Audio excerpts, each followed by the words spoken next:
so much po for that warm introduction. Pwede na po kayo po. Thank you so much. Halatang bias po ako ni Sir Tony, no?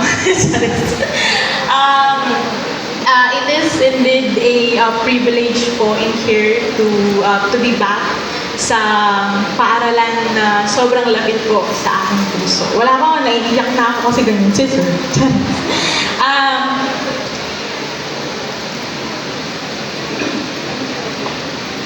Sa mga guro po na walang sawang nagbibigay ng kaalaman upang matuto ang bawat estudyante na daan sa pagtupad ng kanilang mga pangarap. Sa inyo pong napakabuting punong guro na si Ginang Carmine Cruz, lalong-lalo na po sa aking mga naging advisor teachers noon dito sa Santa Cruz National High School na sina Ma'am Eileen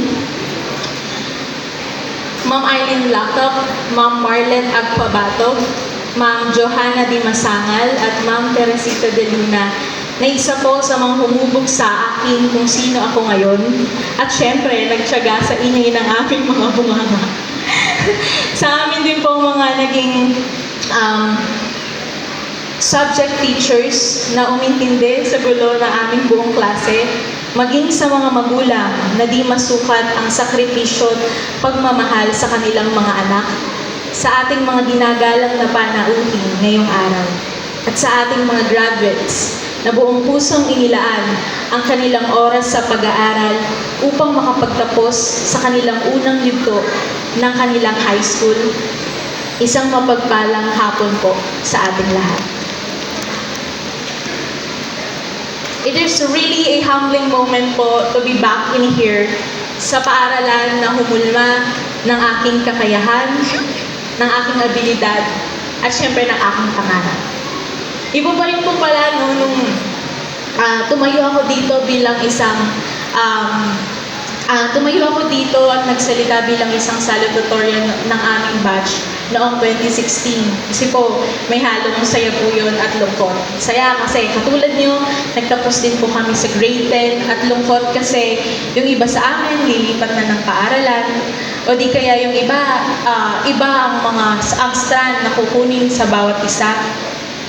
At ngayon po ay nakatayo ngayon muli sa inyong harapan upang magbigay naman ng mensahe sa inyong mga estudyante na magtatapos at magsisimulang humakbang sa bagong tahaki ng kanilang buhay patungong senior high. Sabi nga nila, ang high school life ang pinakamasayang yugto ng buhay estudyante. Hindi na yun bago sa atin kasi, di ba, nung una, grade 6 pa lang tayo, ganun na ang expectation.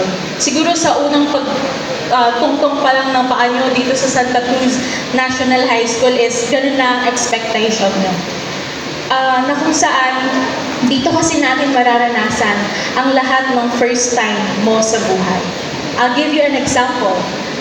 First time mag-ayos sa sarili kasi nandiyan si crush. Aminin natin, yung ibang mga lalaki, dati nung kapanahunan na namin, gel pa yan. It's either pataas or paimo. Or ngayon, siguro wax na para firm, di ba? Para presentable pag nakita ni crush. O kaya, sa mga babae, yung lip tint, tapos kung ano yung lip tint, ayun din yung ilalagay sa cheeks, di ba? Tapos, hindi maalis din yung polvo. Para fresh lagi ang looking. Or first time mag-cutting sa class kasi gusto nang tumambay sa bahay ng kaklase. Sinong guilty? First time mag-overnight dahil sa project kuno.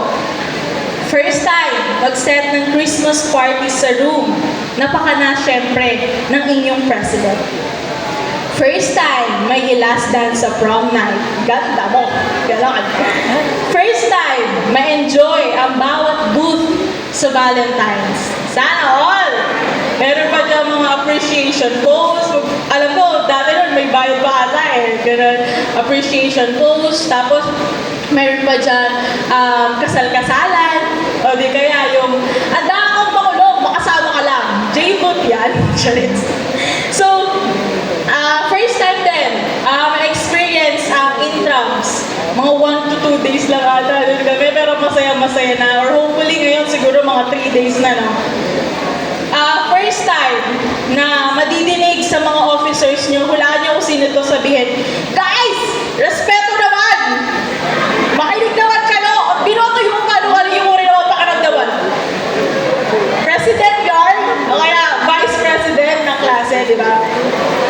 and all forums para maging intact ang samahan ninyo as a section. Ito ang mga sitwasyon na surely mamimiss nyo. Sa inyo na magtatapos, nais ko ding magbigay ng ilang paalala na naway makatulong din sa pagtahak ninyo ng bagong yugto ng inyong buhay na maaari nyo ring panghawakan sa araw-araw. Sana makatulong. Una, life begins at the end of your comfort zone. Ulitin ko, life begins at the end of your comfort zone. When I was your age, I am attached with all of the memories that I have built with my friends, co-dancers, shala dancers, di ba? Dancers ang atin yung co-journalists, and teachers na nagsilbi ko rin pong mga mentors noon. Lalong-lalo na po, that time kasi, kami yung first batch ng magiging senior high. So we are really overwhelmed of all the changes sa ating educational system.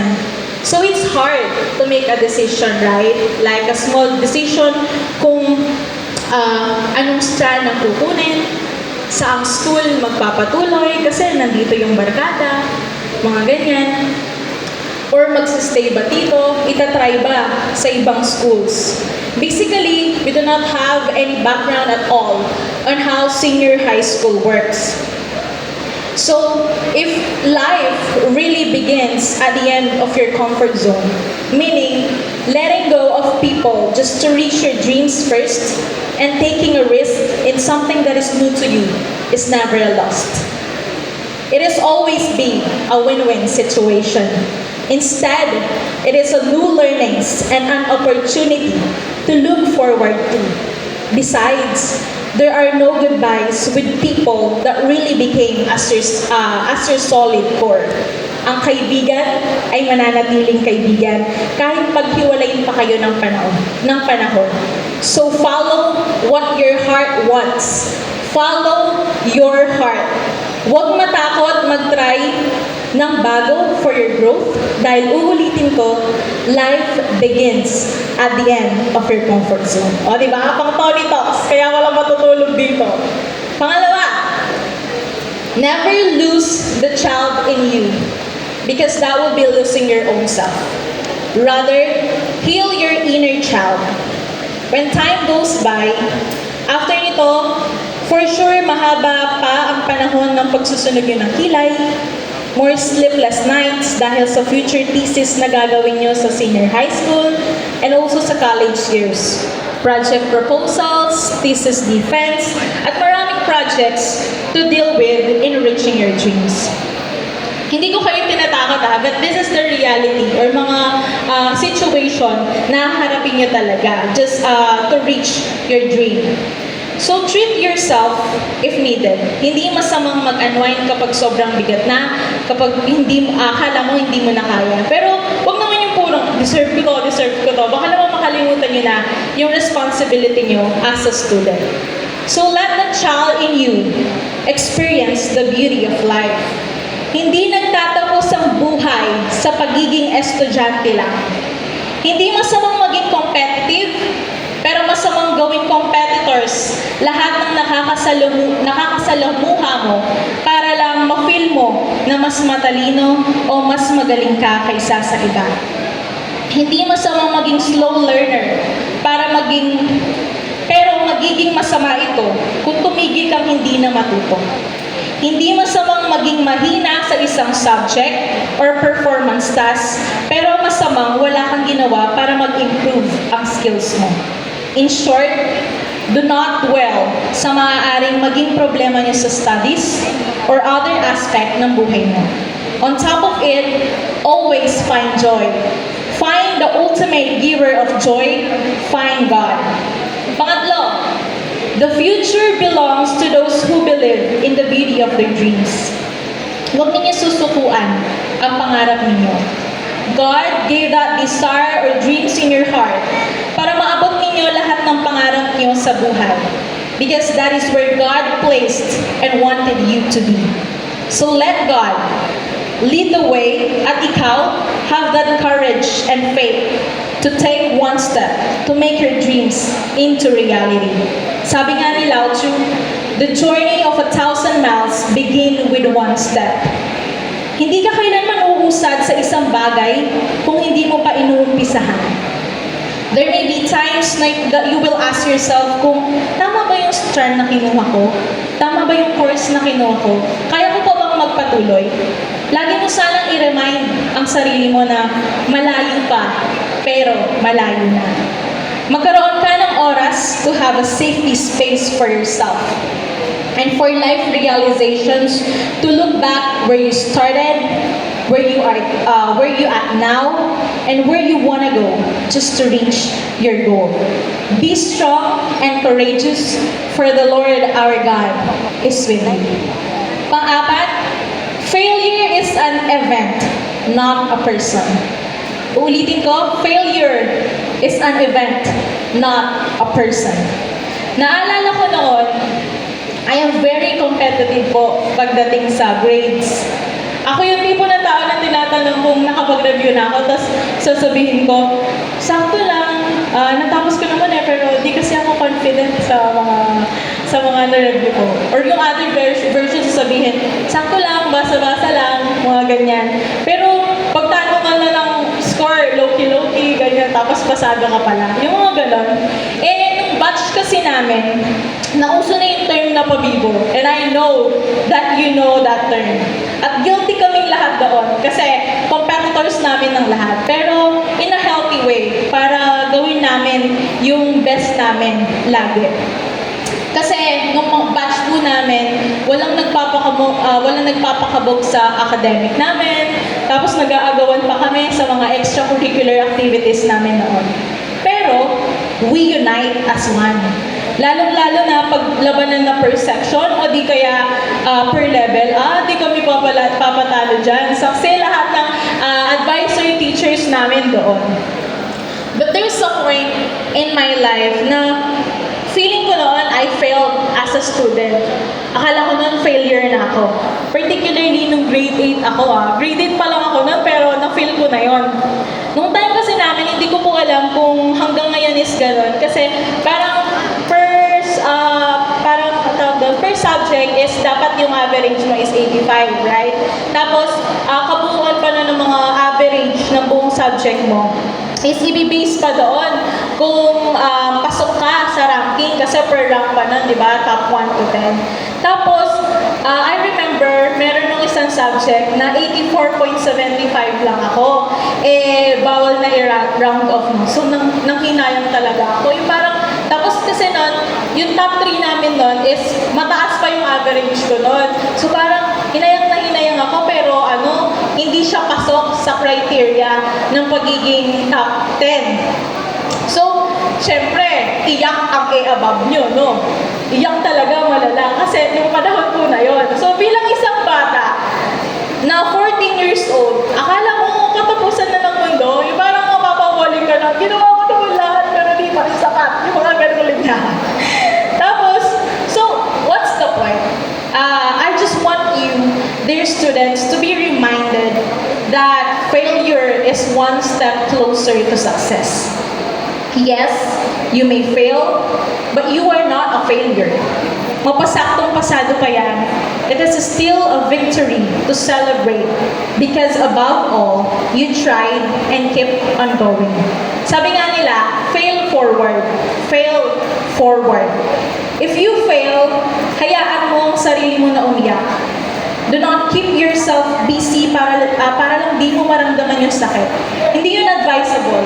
Do not waste your energy trying to cover up failure.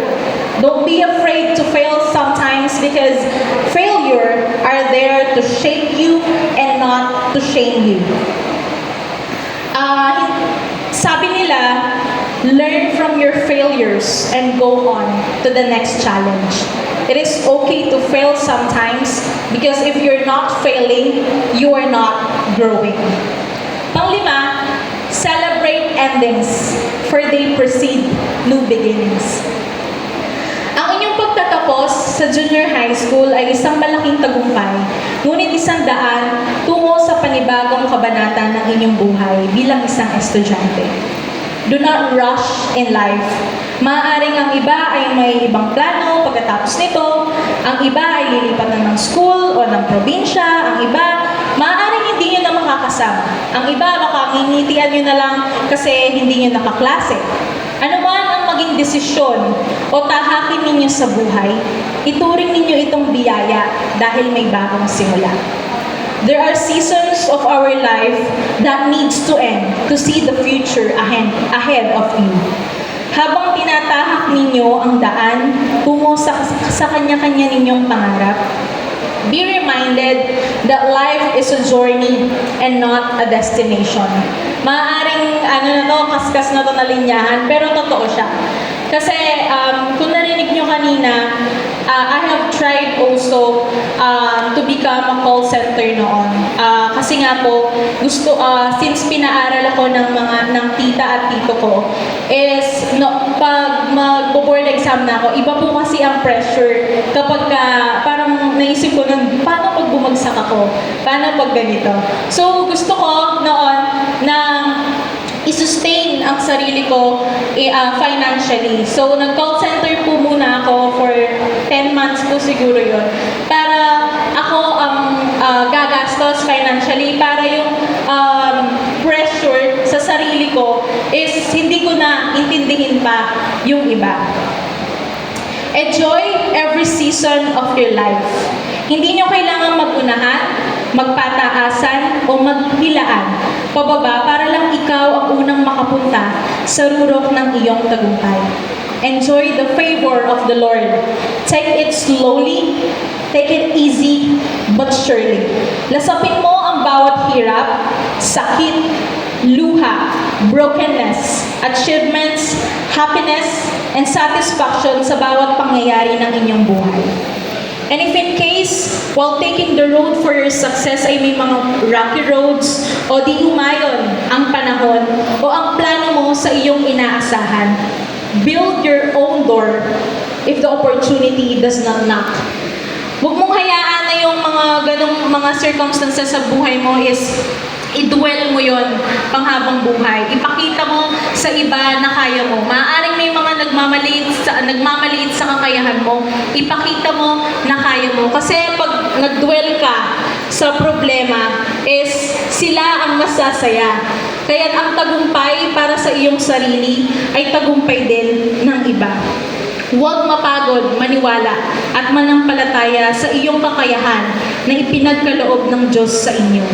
Stand firm with your faith at magpatuloy. And lastly, always be thankful and learn to look back where you came from. Ang iyong tagumpay ay tagumpay rin ng mga taong walang sawang naniniwala at sumuporta sa iyo noong akala mo ay di mo kaya. Naniniwala ako na ang pangarap ninyo na nakalagay sa inyong puso ngayon at ang kagustuhan ninyong magtagumpay sa buhay na nasa inyong isip as of the moment, lahat ng yan ay inyong matutupad. Have that conviction and faith that you'll succeed and win this life dahil minsan din po akong nangarap at sumubok harapin ang buhay at patuloy pa rin po naman na sumusubok. You are born to be victorious because that's how created you to be. Hindi magiging madali ang proseso, oo. But once you are there, magpasalamat ka una sa Panginoon. Pangalawa, sa iyong mga magulang. Pangatlo, sa iyong mga kaibigan at sa mga taong nakasama noong walang-wala ka. Huwag nawa ninyong kalimutan ang mga taong nagsilbi ninyong sandigan sa oras ng kagipitan. Mga mukha ng inyong kaklase at kaibigan na kasama ninyong kumain ng tusok-tusok, yung hindi ka makalabas kung hindi mo siya kasama mag-CR, mga ganon, kasama sa kalokohan, kasama sa galaan, at konting asaran. Maging sa mga guro po, ninyong tinuring na pangalawang ina at ama o madalas ay naging ate at kuya pa nga.